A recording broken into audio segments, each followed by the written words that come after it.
Have you ever engaged in toxic or unhealthy behaviors and thought, I know I shouldn't be doing this, but I just can't seem to stop?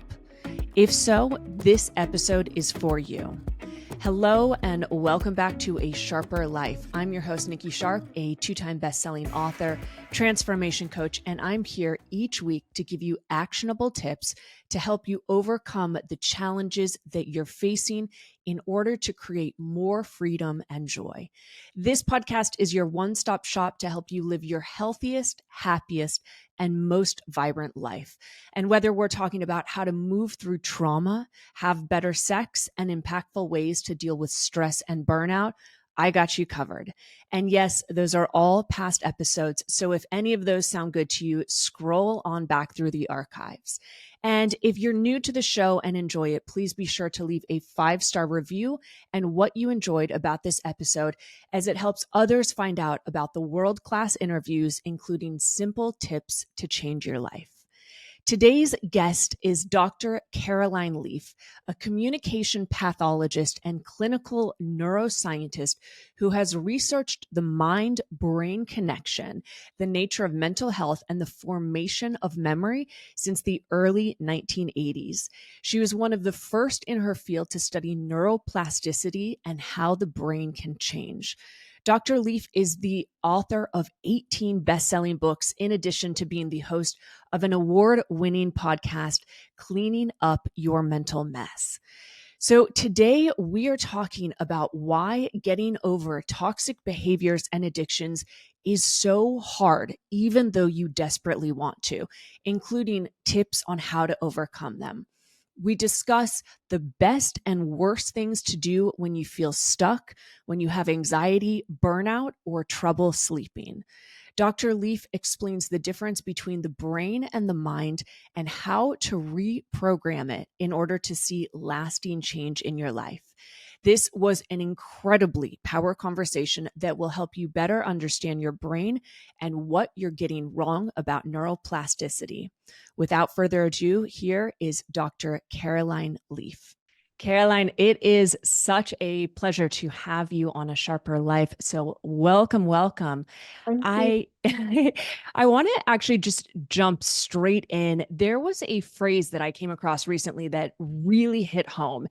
And it's the reason that you're not seeing change is because you're living in a familiar hell versus taking a leap into the unfamiliar heaven, which essentially means that our nervous system and our brains are hardwired to follow what's familiar, even if we don't like what we're doing, such as binging, drinking, staying in toxic relationships, negative thoughts. And so my question is, how does one go from the familiar hell into that unfamiliar heaven, especially if they're not aware of patterns or addictions they have?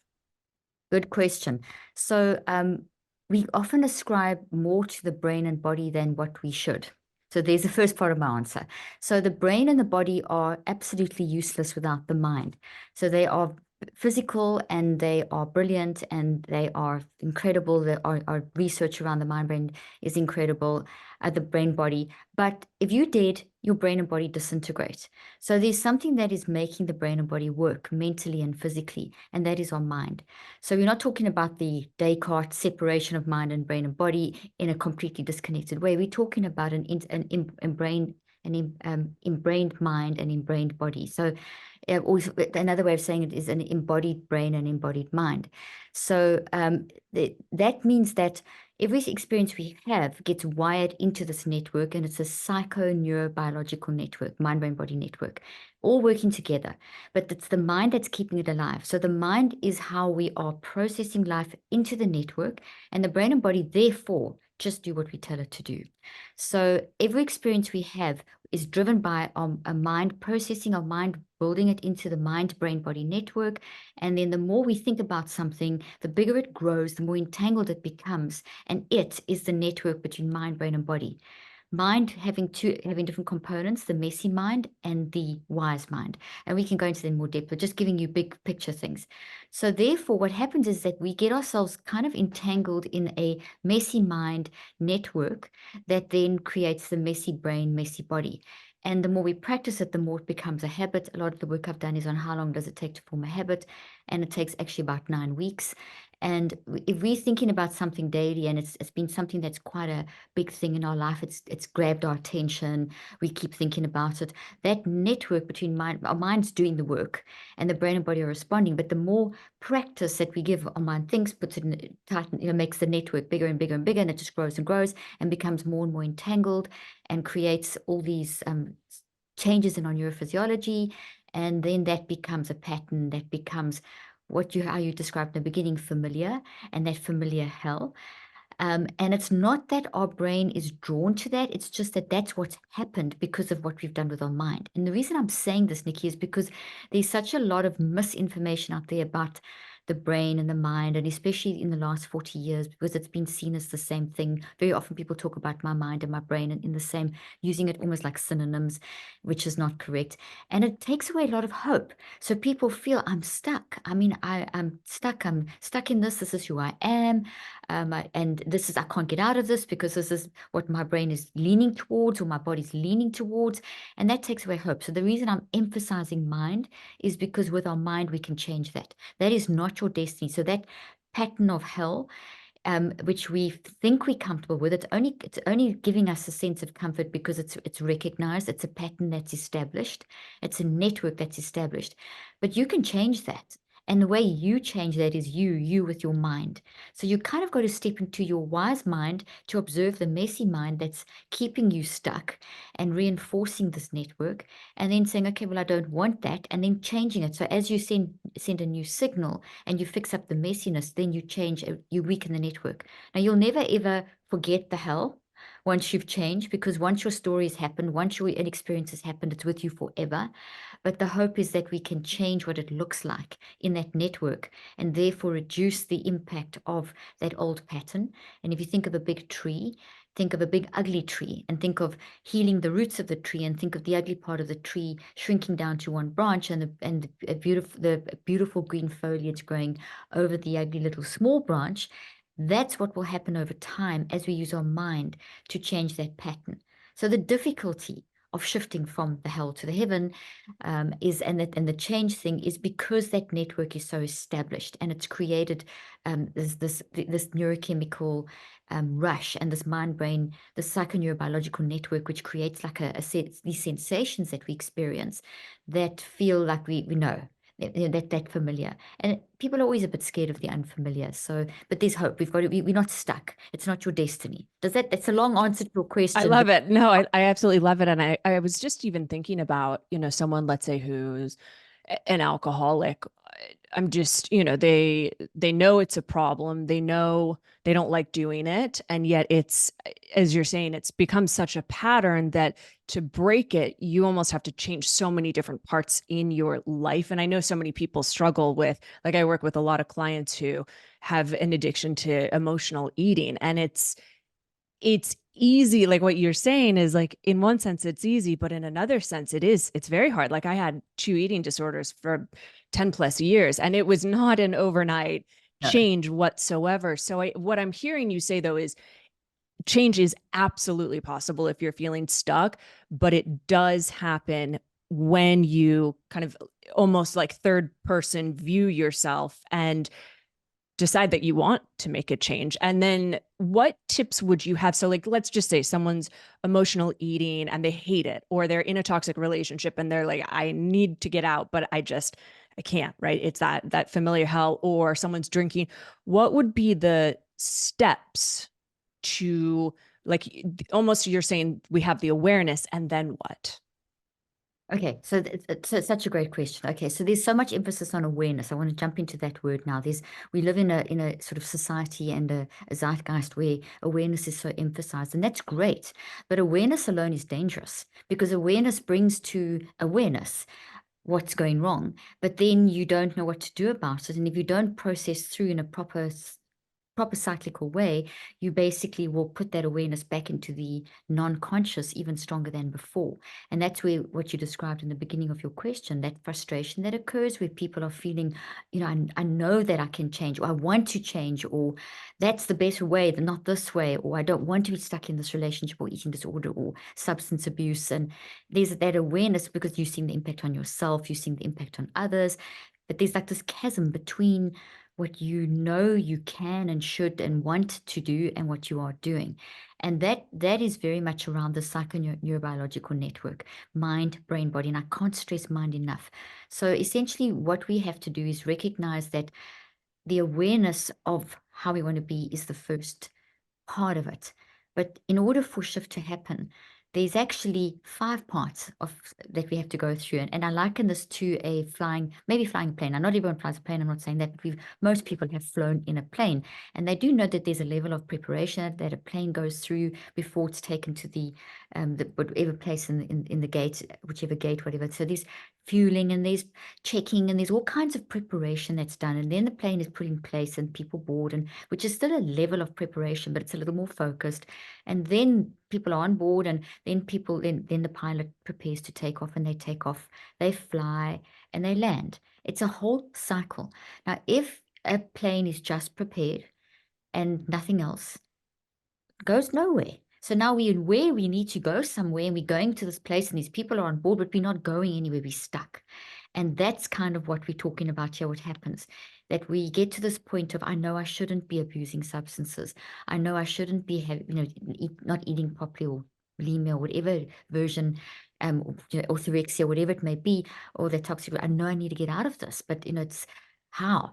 And so we get into this preparedness state. We're quite good as humans of getting into that awareness state, but then it's very painful because it's such an the mind is, as I said, inbrained and embodied. It's so all over us because every part of our experience of the toxic relationship, the eating disorder, the substance abuse, for whatever reason, is basically in every cell of our body. We have 37 to 100 trillion cells, and in the brain, the network looks like a tree. In the body, it looks like little hedges, and in the mind, it looks like these fields. And if you watch a podcast and you see the little lines, that's a great visualization.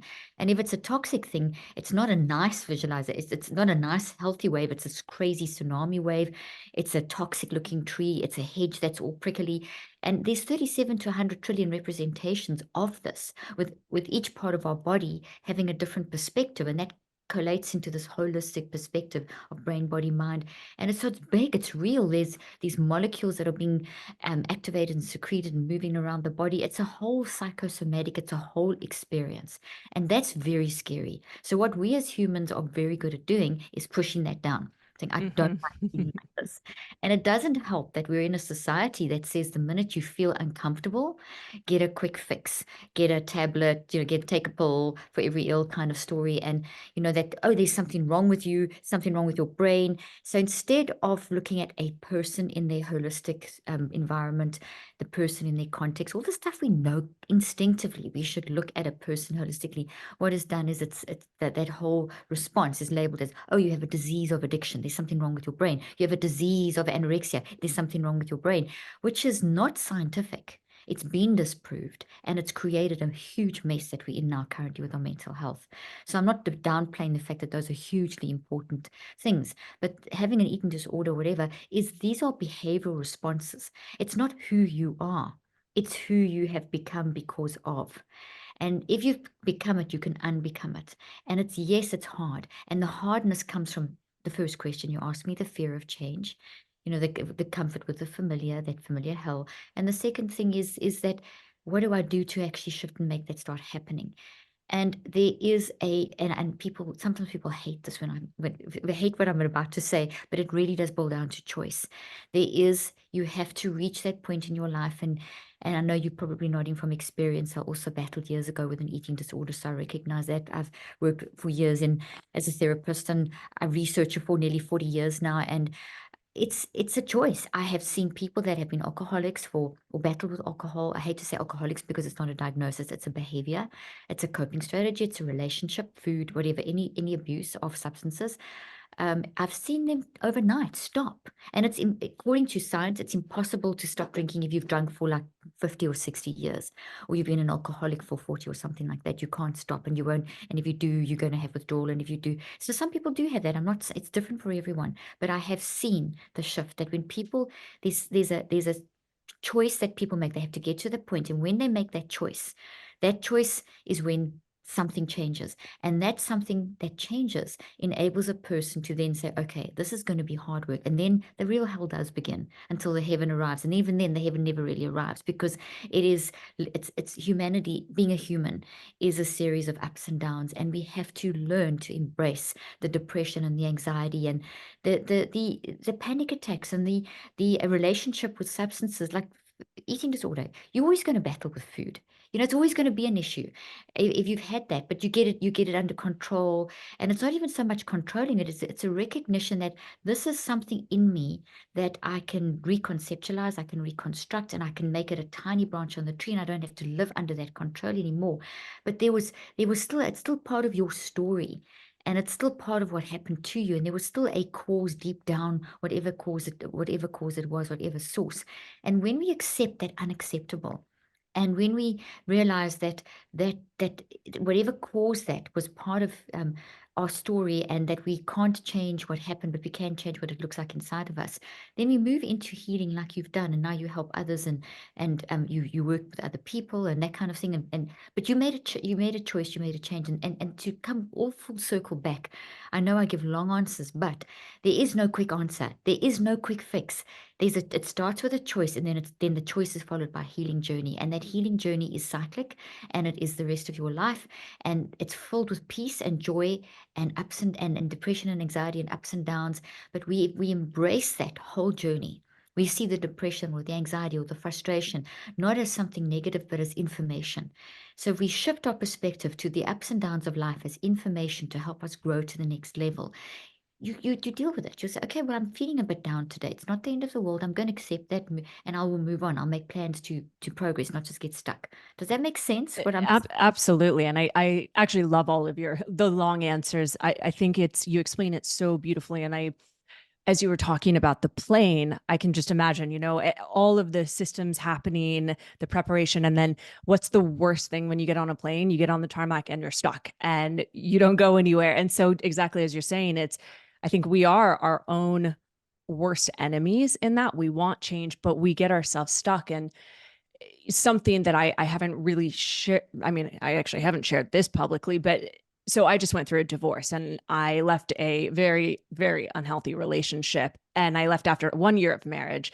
And so it's interesting having just left Miami, moved to London, and just as you were saying with your answer of, I'm in this new place of so many beliefs about myself, and like identity shifts that they just feel like they're kind of falling away. And I'm sitting here like, oh my God, this is so intense, and I'm exhausted and I'm overwhelmed. And what's interesting is I've noticed that this is when I know that I was healed from the eating disorders, is that food is not a thing at all. I don't even think about it. I use it to nourish me.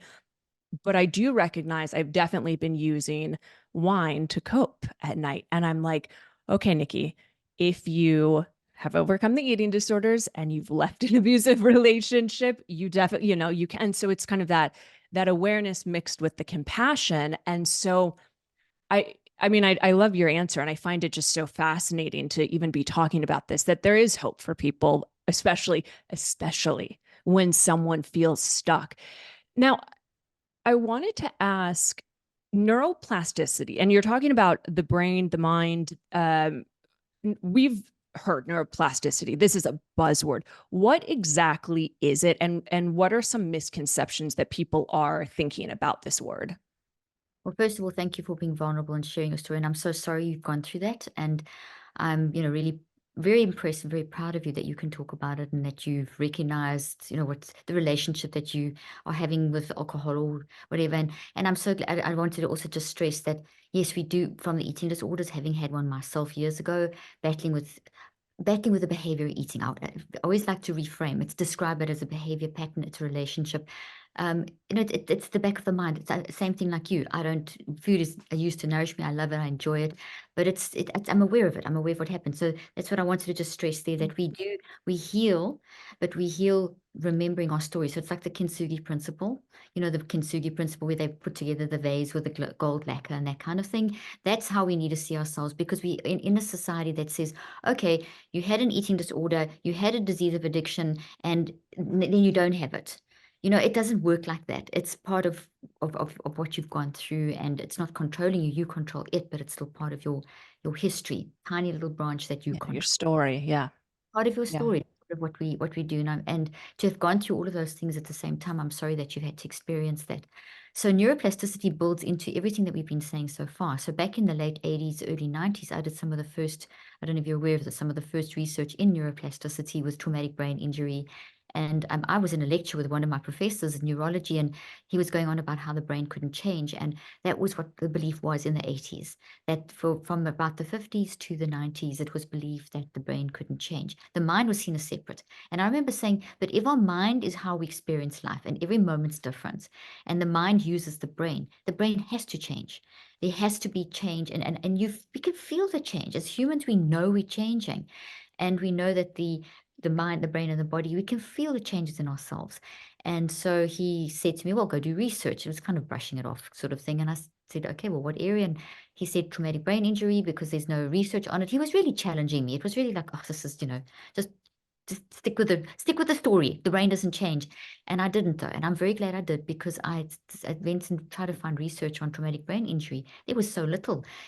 All it just said was that once your brain's damaged, that's it, which is very similar to what we hear today, where people are told, well, that eating disorder, that's substance abuse, that depression, those are mental health diseases. You have a chemical imbalance. You're going to have to live on medication the rest of your life. It's an absolute lie. It's unscientific. It's not true. And it is, most of the time, we are having normal responses to adverse circumstances. And we've developed coping mechanisms because they're terrible. We didn't process them for whatever reason. We don't process things. It could be life circumstances. It could just be trying to deal with life. And that lands up with creating unsustainable behaviors that land up becoming disruptive. And that's a huge story, and that's a huge amount of unpacking, and it's hugely impactful. So to just dishonor a person's experience, like what you've gone through, just to say, oh well, you've got clinical depression, that would be so offensive and so dishonoring of the experience that you've just gone through. And that's what's happening currently, is that people are being told, well, that is, subsuming it into a label. And back in the 80s, late 80s, early 90s, I just decided that, well, this cannot be true. You can't just tell someone you have TBI and that's it. Well, you've got depression and that's it. That was the era of when Prozac was also first identified. The DSM came out for the first time in the early 80s, and this whole move happened. And I remember sitting in another lecture with a really advanced really advanced thinker who said that if we carry on like this, labeling human emotions, medicalizing misery, it wasn't those exact words, but it was in that realm of words, we are going to land up with a major problem in 30, 40 years time. And exactly what that person predicted happened. And this is where enter neuroplasticity onto the stage. So we almost have contradictory messages happening. So quickly to go back to what neuroplasticity is, working with traumatic brain injury, that's people who've had brain injury, and the belief was that the brain couldn't change. I believe that because the mind drives the brain and the body, if you direct the way you manage your mind you can direct the neuroplasticity. So I developed a concept called mind-directed neuroplasticity and demonstrated it with research and confirmed research, and I'm still doing research on that today. So neuroplasticity is the fact that your brain and body are plastic.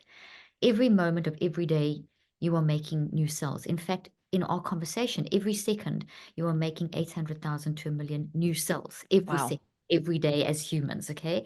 So, those cells make your body, the organs and so on in the systems. and therefore, and the quality of those cells is dependent on your mind. I mean, this is a very, very powerful concept, because your mind is generating the energy for that change to take place, for the genetic expression and all the heart beating and all. Your mind's driving that. Your mind drives your heartbeat. That's why when you have a shock, your heart starts beating faster, and the electromagnetic radiation from the heart changes, and the hormones change, and so this is very, very, very real. So neuroplasticity is exactly that. It is not just neuroplasticity is where how the brain is changing in response to the mind, and then plasticity in general is how the body is changing in response to the mind, and the fact that we're changing cells all the time. So it's a broader definition perhaps than what the audience has heard, because people think of, oh, that's just my brain changing, or my brain can change itself. We often hear titles like that in books or media articles: the brain that changes itself. Well, the brain cannot change itself, exactly like a computer can't switch itself on. It's got to be programmed by, anything automatic has been pre-programmed, or you switch it on yourself, or lights that come on. Those are all controlled by a human. So you're like, and even your genes aren't self-generating. Your brain's not self-generating. It doesn't make thoughts. You make the thoughts with your mind and put them in your brain, and then your mind-brain connection together, and your mind-brain-body. We must always talk mind-brain-body together. Then work how you influence how you then show up. So neuroplasticity is the brain being changed by the mind, and plasticity is the brain and body being changed by the mind. And that includes our heartbeat and the hormones being released and your molecules of emotion and all those kinds of things. Once again, a long answer, but we need a broader definition.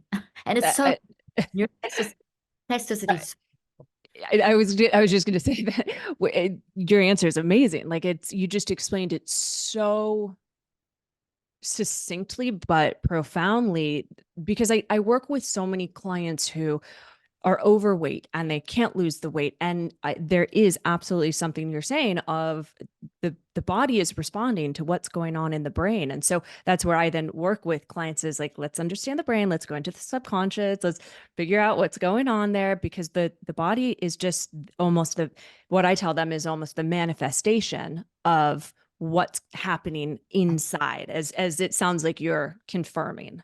Oh, absolutely. That's exactly what psychoneurobiology is. That's what the field, it's a broad name for all basically that the mind, brain, and body work together. And it's not, we've had this top-down thing that it's brain to body, and that's very popular to talk about that, but it's actually not brain to body, it's mind to brain and body. So think of mind all-encompassing, and that's driving brain and body. So as you and I are talking now, people are building our conversation into their mind, brain, and body at around 400 billion actions per second. It's not going in the brain first and then the body. It's actually going in mind and then brain and body simultaneously. Brain is tree-like structures and the body is these hedge-like structures, which is really interesting. And then that collectively gives us the experience, and that can change. Nothing is, and that's plasticity, that's neuroplasticity, that we will remember, and we'll never, each experience is going to add to our, the whole Kintsugi principle. Each experience is building on our quality and who we are as a person. And that's why it's so important that we take this concept of plasticity to a heart, because it means that I can't change what's happened to me, but I can change how it plays out into my future. So we can take all that bad stuff. And you don't want bad stuff to happen to people. I'm sad you went through a divorce and that you had a toxic relationship and that you battled in those ways. But I know what you're going to do, because you've got it. You're going to take that energy and that experience and transform that, and get your kintsugi bars, and it's hard, and there's time involved. And Nikki, that's one of the things that I've done a lot of work on, is how long does this actually take? Because that's one of the questions my patients used to ask me, and I'm sure people ask you the same questions. I don't know if you want to dive into. I would love to. Absolutely. Would you like me to dive into that? Yes, Okay. please. Okay, so we've heard for years that it takes 21 days to build a habit. And so people are very much under the impression that within 21 days, I'll get that eating disorder under control, or I'll have a healthy diet, or I'll have a healthy exercise routine, or I'll fix that relationship.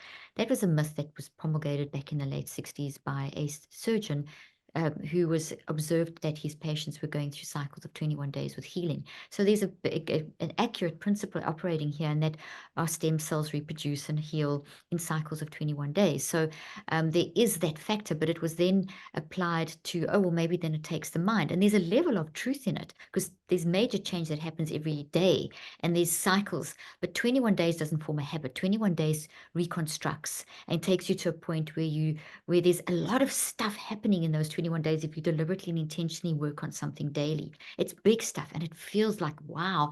And then you hit the sort of roundabout 3-week mark, and then I call it the danger zone, and it's where we think, oh, okay, I got this. And then within a week or so of that, so around about day 28, you start thinking, oh, why am I not applying this? Why is this only happening now and then? Why do I feel like I'm slipping back? And very often by day 32, 40, you slip right back into old habits, and there's the old patterns, and that's terribly frustrating. And people will, feel guilty. And I applied the 7 steps, or I read this book, or I did that coaching that Nikki gave me, and why am I stuck? What's wrong with me? And there's all the wellness movement and all the Instagram influencers that are telling you, if you just do this, you'll be fine. Well, it doesn't work like that. There's something, and so there's a time frame involved. People going into therapy for years and years. There's problems around how time is used. So what we saw from our research and what's been found in the research, and we've gone into this in a lot of depth, we just actually published another paper recently, is that there's another 2 cycles of 21 days that have to follow. And those 2 cycles aren't as hard as the first 21 days. The first 21 days are very satisfying, because very hard, very scary, but at the end of it, you feel very up in something. It's a great sort of, even if it's almost scary, but you feel it. It's very visceral. But if you stop there, think of it like this. Think of every experience that you've ever had, from at whatever point in the womb you start building experiences to what age you're at now. And think of every one of those as trees and hedges. You've got an enormous forest filled with trillions of trees and hedges. We can all visualize that, because we've had trillions of experiences, and they're different sizes, and some are beautifully green and some are really toxic experiences. They're ugly trees. So visualize that whole forest. Now here you are changing something in your life, and you maybe trying to get over this, let's say this toxic relationship, which is a big thing. So it's a big tree in your forest, because you've had a lot of experience, and you start working, and you get to 21 days, and you've got to this comfort zone where you've actually reduced this big ugly tree, and you've healed the roots, and now there's beautiful green foliage and a tiny little toxic branch of that relationship, but the tree's the size. And in the forest of life, of your life, it's got to compete with all the other things that were impacted by your relationship. So that relationship that was toxic influenced a lot of stuff around. Now you've worked on that, but it's this small, and there's still all of that around you. It's got to compete. And this is why we need the extra time. So the extra time is to grow that tree into a strong, healthy thought tree, strong, healthy hedges around the tree, so that are, and then we mustn't forget the mind being the waves. You don't want to, you don't want to just have a beautiful pattern that's just a small little pattern. You want this wave pattern that's actually going across your entire body in our biofield. And that takes time. So that takes another at least 42 days. And that's where we get 63 days, which is basically 9 weeks.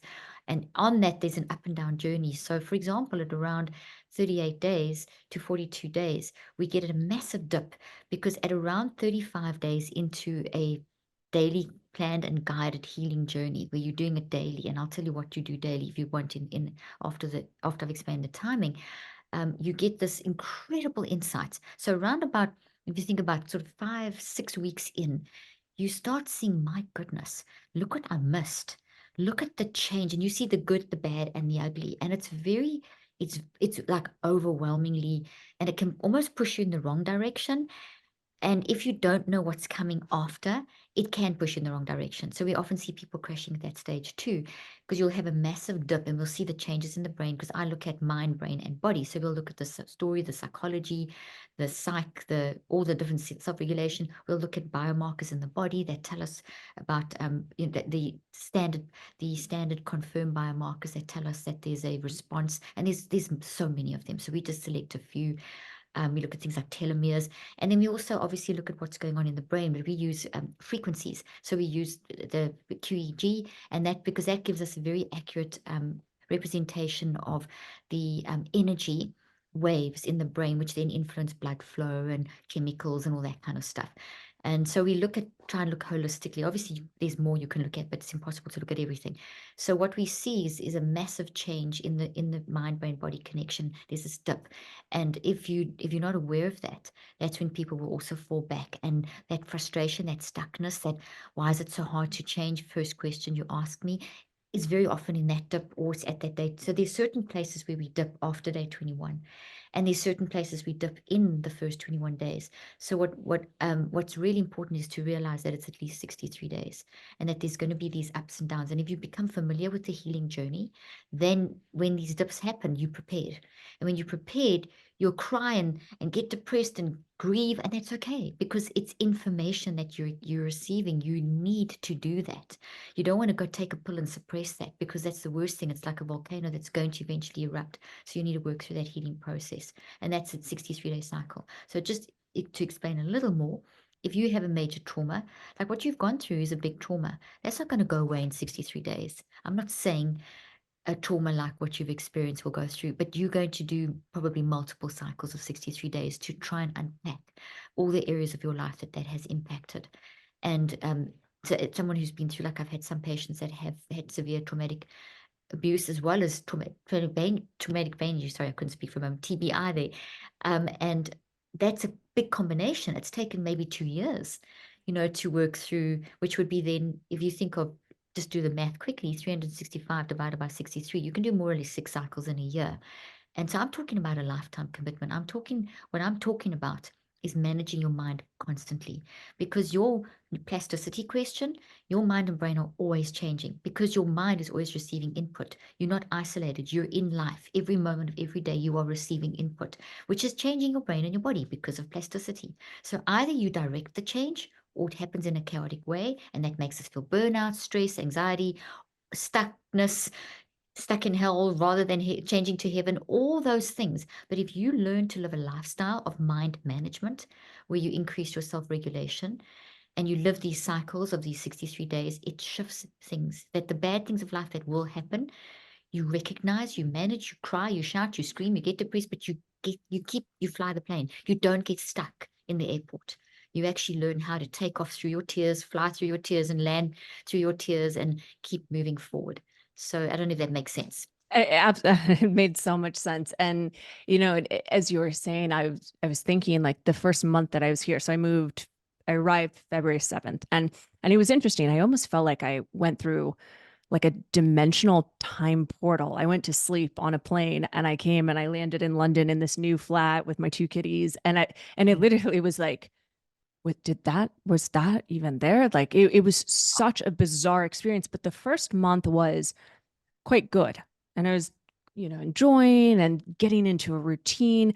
And then around mid March, it's something, just as you're saying, it sort of hit me where I was like, what the fuck is happening? Like, why do I feel so bad right now? And I got to I'm a very joyful person normally. And I'm someone who I teach a lot of what you're saying. And I have a concept that I say, pluck the weeds, plant the seeds, water it daily. So meaning pluck the weeds, going in, looking at the fears and kind of just becoming aware of them, and then planting seeds of desire. What do you actually want? Which we have to clear the fears for you to get clear on what you really want, and then water it daily. So just like a flower garden, or as you're saying, the forest. And so because I teach this, I think I'm going through a fast track of the healing because I am doing the healing every single day. And there's times where I'm like, I'm so tired of the healing. I'm so tired of the lessons. But at the same time, it's so powerful and beautiful. And I love, like, something that I recognized during all of this, even though I've been feeling, in one sense, so happy, I'm also really depressed. And I'm like, this is like, I'm just kind of witnessing myself. And I'm like, how interesting that we're here. But what it's helping me recognize, and looking at shadow selves of my side and things like, okay, if I'm drinking wine at night as a coping mechanism, it's like, okay, I'm able to meet myself with compassion and awareness to be like, all right, why are we doing this, Nikki? Like, let's check in there. But also I've recognized through this, I'm like, I really, really like myself. And it's interesting that just as you're saying, all of our experiences are our stories. I'm like, all of that's had to happen for me to get here because man, this girl, Nikki, like she's pretty cool. I really like her because of all of these things. But it is, yeah, it is fascinating I'm definitely riding the waves. And there are some days where I feel the analogy I gave on Instagram was there are some days where I feel like I'm surfing and I've like caught a great wave and I'm like, yeah. And then I get pummeled. And I'm like, fuck. Yeah, So yeah, that's exactly my analogy to what you just explained. I love that. And thank you for sharing that. And you said you came from Miami. I actually live in Miami and Dallas. So between Miami Amazing. and London is, we've got lots of family there. Beautiful place. London, you're going to be very happy there. It's a lovely place. I am. Yes. I'm already very, very happy.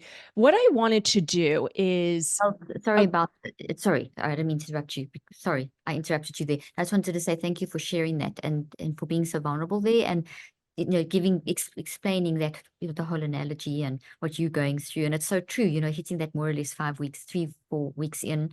So you're experiencing that healing journey yourself, which is really great. yeah, it's wild. It is wild and it's been tough, but it's been beautiful and worth it. And I mean, so many lessons. And if we had longer, we might have to do a round two because I have a million more questions. So many questions. But I wanted to go into something sort of quick answers of do's and don'ts. So when we're talking about neuroplasticity and things to make yourself healthier, so I'm going to give you a topic. And we're just going to be one quick, what is the best thing or a really good thing to do to enhance this or get out of this topic? And what is something not to do? Maybe the worst thing that would have a negative impact on that topic. Do you get the game? Yeah.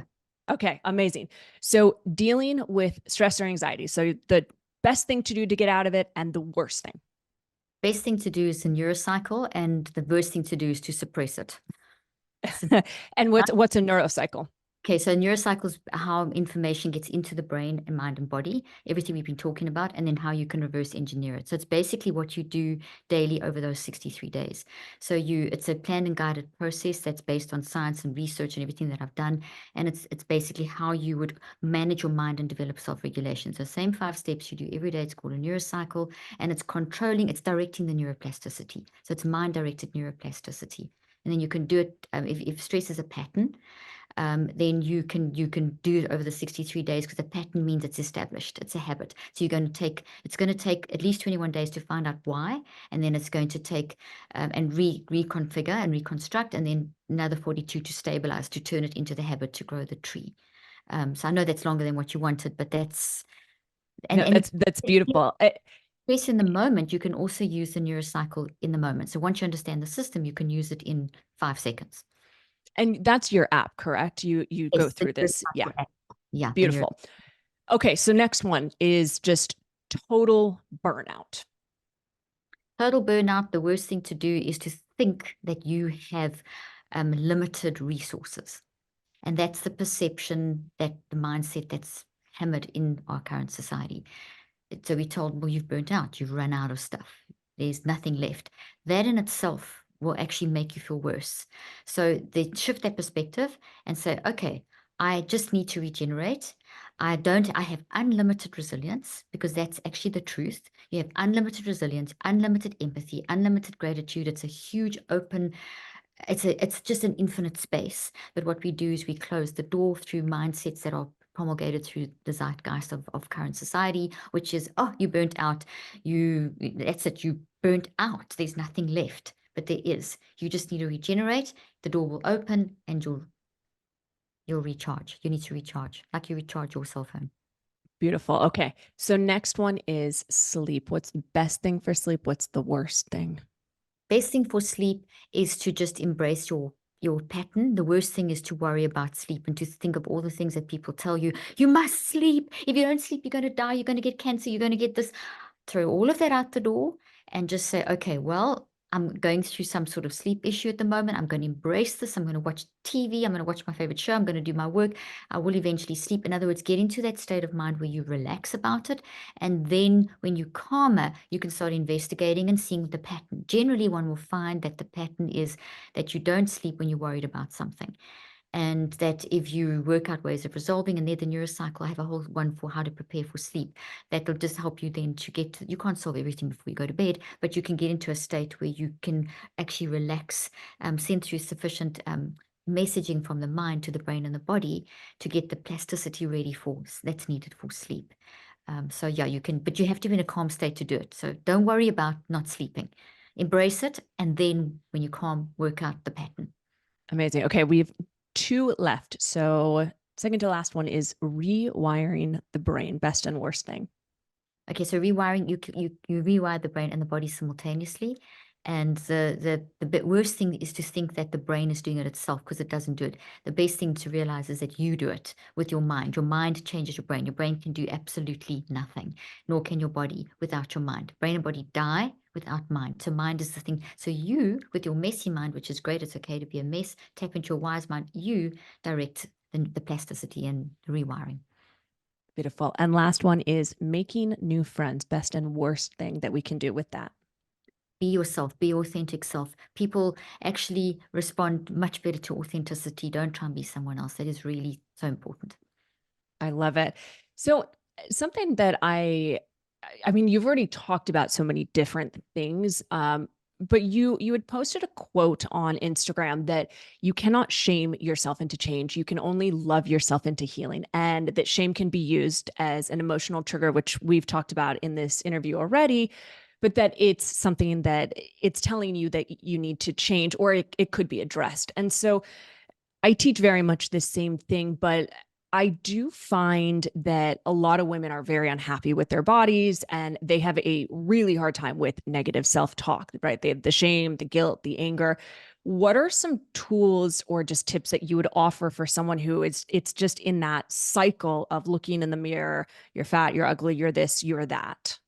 So that's become an entangled network within the mind and body connection. That pattern, that behavior, that self-talk, those are just manifestations. That's not who you are. Those are behaviors. So the negative self-talk, those negative emotions, those negative perspectives, those negative bodily sensations of that you feel like your heart beating or whatever, gut or gut bloating or gut issues, whatever, those are the 4 signals that of how we show up.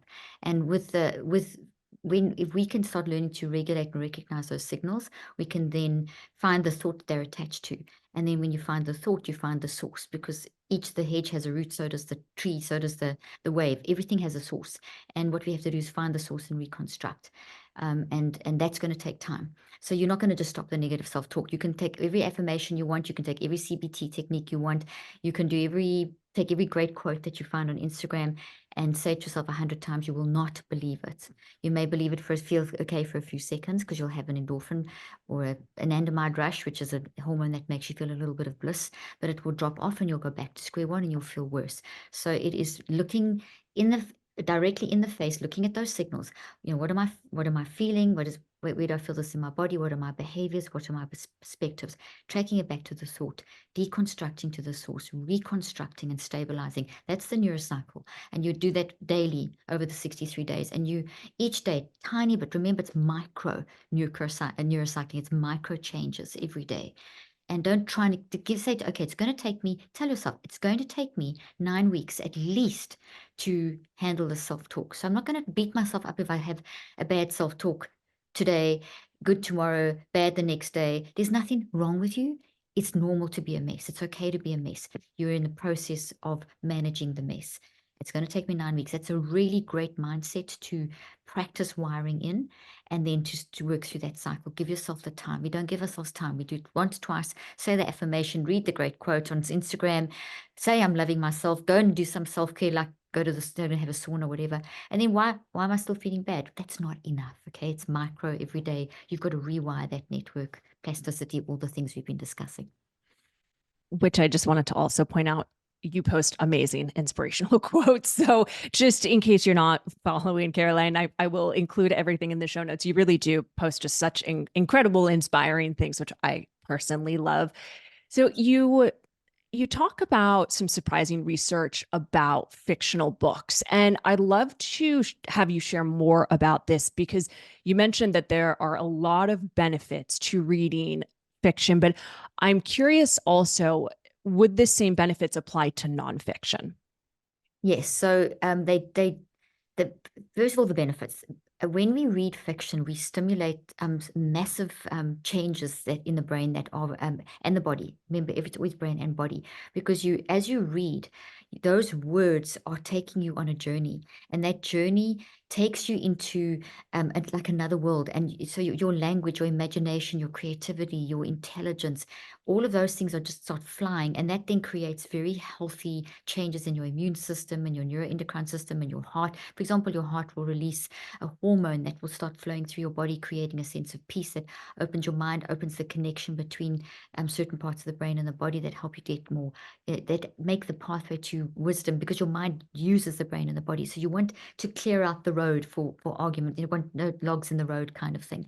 So fiction is amazing at doing that. It's also incredibly relaxing. And I'm going to talk about nonfiction in a second. It's incredibly relaxing just by the nature of absorbing you into another world.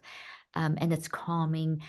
It's a great way of getting you out of if you're in a moment of high stress or anxiety, if you're feeling those strong emotions, you're feeling yourself being reactive, just to have a book and take 5 minutes and maybe have a cup of coffee or something and just read a few pages or something is really good to refocus, reorient yourself, and to just open up those networks again. So it's incredible. That's just a few. Nonfiction is doing a lot of the same stuff. Where fiction is taking you, so all the baseline stuff is the same. Where fiction takes you on a journey of relaxation, nonfiction will take you on a journey of exploration. So relaxation versus exploration, both are great, and both you can use in the way that's best for you. So I use them. I'm always doing research because I'm always writing papers, and in this field, it's a huge field, and doing research and whatever. So I balance that. I make sure I balance but I go with what I need in the moment. So if I'm extremely worked up and something's really upset me, I actually find I'll often go to the nonfiction first, and it just kind of gets me in a zone of focus, and then I'm able to then read, and I'll kind of balance it. I'll go to then I'll go to the fiction, and I said it the wrong way around. Sorry, the stories is the fiction. I made a mistake there. Apologies, people. So fiction is your story, nonfiction is your. So the fiction takes you on a relaxation, and the nonfiction takes you on exploration. Listen, let's just edit that little section out. I completely got Sure. it. No problem. You politely didn't even say that. Okay, so fiction is stories, and fiction takes us on this journey of exploration, and nonfiction is facts, and it takes us on a journey of exploring. So relaxation and exploration, and so balancing the two together is incredibly powerful, and to use them in ways that how you feel led. So as I said, I tend to, if I'm really worked up, I'll go and do the nonfiction first, and then I'll follow that with the fiction. But there's some days where I will go to the fiction first. So you need to judge your mood. But generally for me, the highly worked up state, the nonfiction seems to ground me very quickly on a focus. Then I need to kind of relax. So then I'll read the nonfiction. And that combination is very powerful. Did I muddle you up? Are you able to edit that? Yeah, don't worry about that. Absolutely. So speaking of books, I mean, I love this, and I personally I'm an avid reader, but we do live in a day and age where technology is king, and I am definitely guilty. I'm sure pretty much everyone is, right? Of like picking up our phone the second we wake up, and like my business it is on my phone, so I'm on it all the time. But I'm curious as a neuroscientist, if if coming from your point of view, Caroline, is what do we need to know about technology and our health and how it relates to our brain and neuroplasticity, everything we've been talking about? Every generation goes through change, and as humans, we adapt. And we live in the age of technology and AI, and we embrace it, and there's no getting away from it. It's part of our life. And so it's something to be scared of.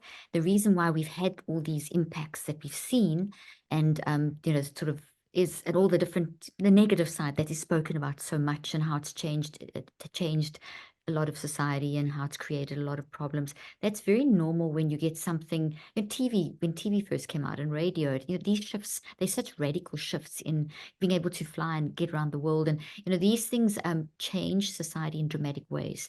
And yes, not everyone is flying on a plane, and pretty much everyone has a phone. Almost everyone has a phone. The thing is that's not bad. The technology is amazing.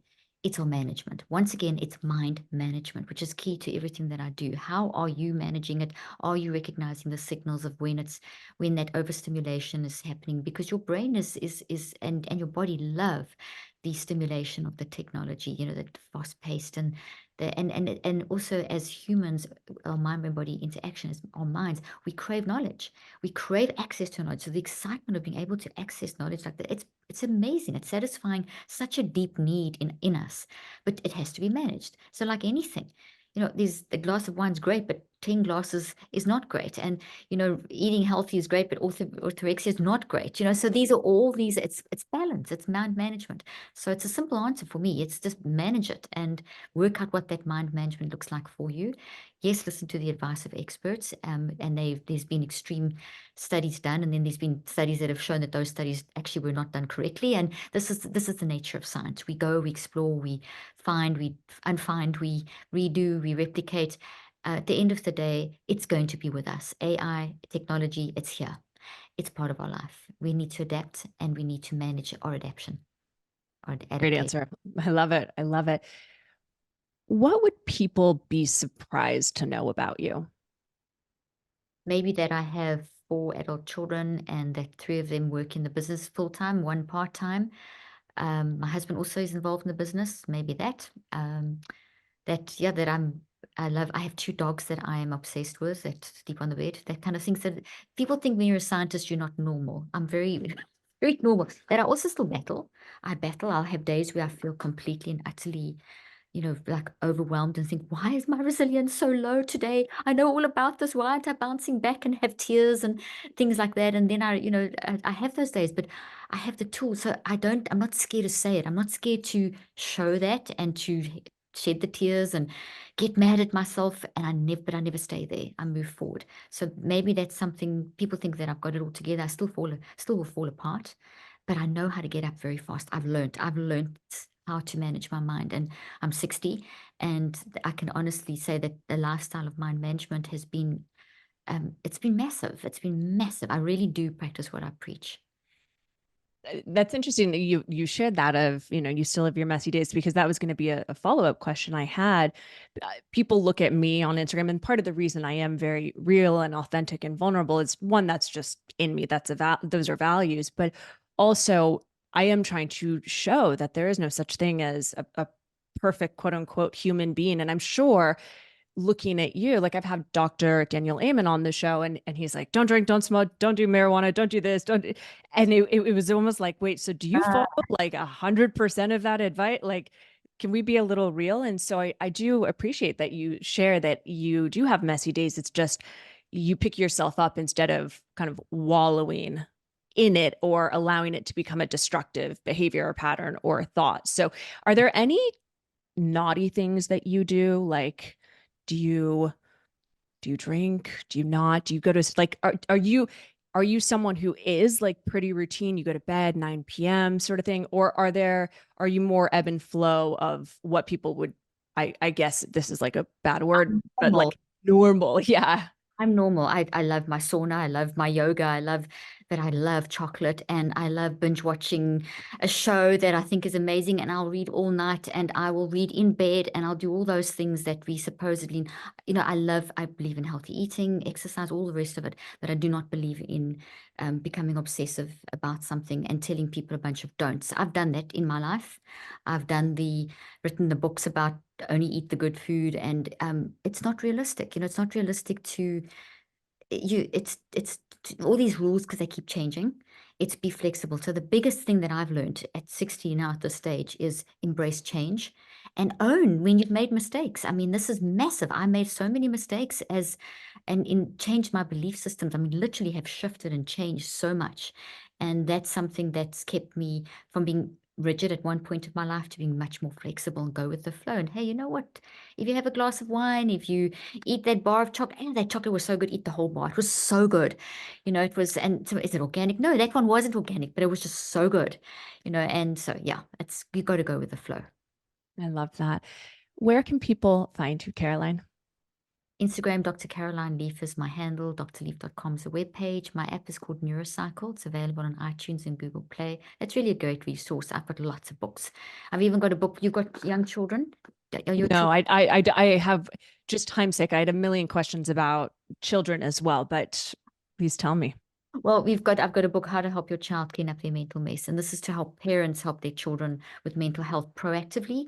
My youngest patients were 2. You can help a child from young process, which is most of the time an adult issue, is that I wish someone had told me how to be able to say these things and understand what was going on. And, I've had to help parents to recognize that when a child's being difficult or whatever, they're not intentionally trying to do that. There's something going on. How to read the signals, how to discipline in love and all that stuff. So it's how to use the NeuroCycle with kids and that kind of thing. So that's also something people might be interested in. Absolutely. And I actually was going to ask a question on that of, I do have a lot of female followers who have families and children, and no parent is trying to quote unquote fuck their kid up or like put them in therapy. I actually have an ongoing joke with my clients where I'm like, yes, I have my savings account, my Roth IRA, and I'm just at some point going to start the therapy fund for my kid, because no matter what I do, they're probably going to still go to therapy, just to make it kind of more fun and playful. But I would love to know, for my mom listeners out there, what are some tips on helping a child become mindful and navigate everything that you talk about in this book, which obviously I will also put in the show notes and I'm going to read. Fantastic. Well, the big thing is it's your model. They're going to do what you do. So it's, I always recommend to parents if you've got young children, have a NeuroCycle corner in your house, which is a comfortable to get a little cute bean bag and a plant and toys and a little box. And, you've got a little brainy toy, which is the character in this book who walks your mental health journey with you, which is a great, your children will pick up a toy and say, Brainy's got a sore tummy. Brainy's really sad, and that's them. They'll use a toy to use it very often through play therapy. So it's a kind of like a play therapy type thing, but have an area in your house that is dedicated to where you process. And so if you walk in the door or you have something happen, and they kids can read it. They know. Be authentic. Go into that corner, sit in that chair, whatever it is, and you work through the NeuroCycle out loud. And because maybe you came out the door, maybe you yelled at them, maybe you were just withdrawn, maybe something happened, maybe you threw their toy in the corner and said, "Stop putting your toys on the floor," and you did things that upset them, and you feel guilty about it. So you go and sit there and say, "Look, I'm sorry. I yelled at you. I was upset." So behavior, I yelled. Emotions, I was upset. You label them. You tell, today life's just been so hard. Perspective, my tummy's even sore. And then you go into the next step, which is reflect, which is, I did this because it's just been a hard day. And then get a whiteboard or have it, paint that chalk paint on your wall or have a notepad, and then just, draw some faces and some words depending on your child's age. If teenagers, just, don't have to talk in baby talk, you talk age appropriate. So it's the same 5 steps that you would use for yourself. I'm just modeling it as though it's a young child. And so you draw some words, pictures to describe what you've experienced, what you're going through, and that invites them to collaborate with you. So you're demonstrating how you're managing your emotions, you collaborating, and in that writing down, it's just a bunch of thoughts, like a mindstorm of all these different things. And then you say, okay, well, this is what happened. I had this really bad phone call. I really got upset. This upset me. Your ex maybe called and said this, and you don't have to give details, but whoever said something, I don't know if it's their father or whatever, but the daddy, whatever, said this and it upset me, and not trying to badmouth, but just saying that I'm showing up like this because this happened in very simple language that they can understand. But this is why I'm like this. It's not you. It's something I'm going through, and you will find at that point they will collaborate. They might come and touch your face if they're young children, or they may say, let's go and bake a cake. I don't know. Kids were amazing, the pieces of wisdom, but you basically try and you model that. This is what you identify. You give a little bit of a why. You gather all those pieces together in a either dramatic way, demonstrating or drawing, and then you recheck. You actually reconceptualize. This has happened. What am I going to do? And then you say, okay, let's go for a walk. Let's do. So you do something together. So you model that. So when they come in from school, or they've had a fight with a sibling, or they have been bullied, you have been demonstrating how you managing your big and small stuff, word and language appropriate. You're not hiding, you're being authentic, and you're showing them a very distinct process in a place. You're training, you're building that habit. So when they come in, boom, they're going to plonk themselves in that area, and no judgment, no anything. You're there to listen and support and to help. Or if your kids have a fight, then you can say, look, you can't hurt each other. That's unacceptable. I'm going to first help the one who you've hurt if a sibling hit each other. But I recognize that you've done that for a reason. It's not right, but we're going to work through that. So you help the one who's crying, then you take the one to that NeuroCycle corner and you work through the 5 steps. So it's because you're driving neuroplasticity, you're rewiring the networks, you're training for future. You're not reinforcing entangled webs, you're actually rebuilding new networks, if that makes sense. I'm trying to give you a quick rundown in a few seconds, but I love it. I mean, it's so powerful, and I'm definitely going to read that book and get the app as soon as we get off here. And I just want to say, I've yeah. got this one I don't know if you've seen that one. So this one's great if people can get both, and this is for the adult, this is for the child, or the adult for the child. And then there's the app and the brainy. We've even got a coloring book. Sorry, I didn't mean I'll add it all into the, I mean, I'm the biggest fan, and you're incredible. And I just thank you so much for imparting your wisdom and sharing and helping so many people as well through everything. And I would love, as the listeners, please share your takeaways, your ahas. What did you learn from this? Tag Dr. Leaf, tag myself, send us a DM. Definitely love hearing from everyone. And thank you, Caroline, so much for being here. And until next week, here's to a sharper life. Thank you. Thank you so much. Thank you.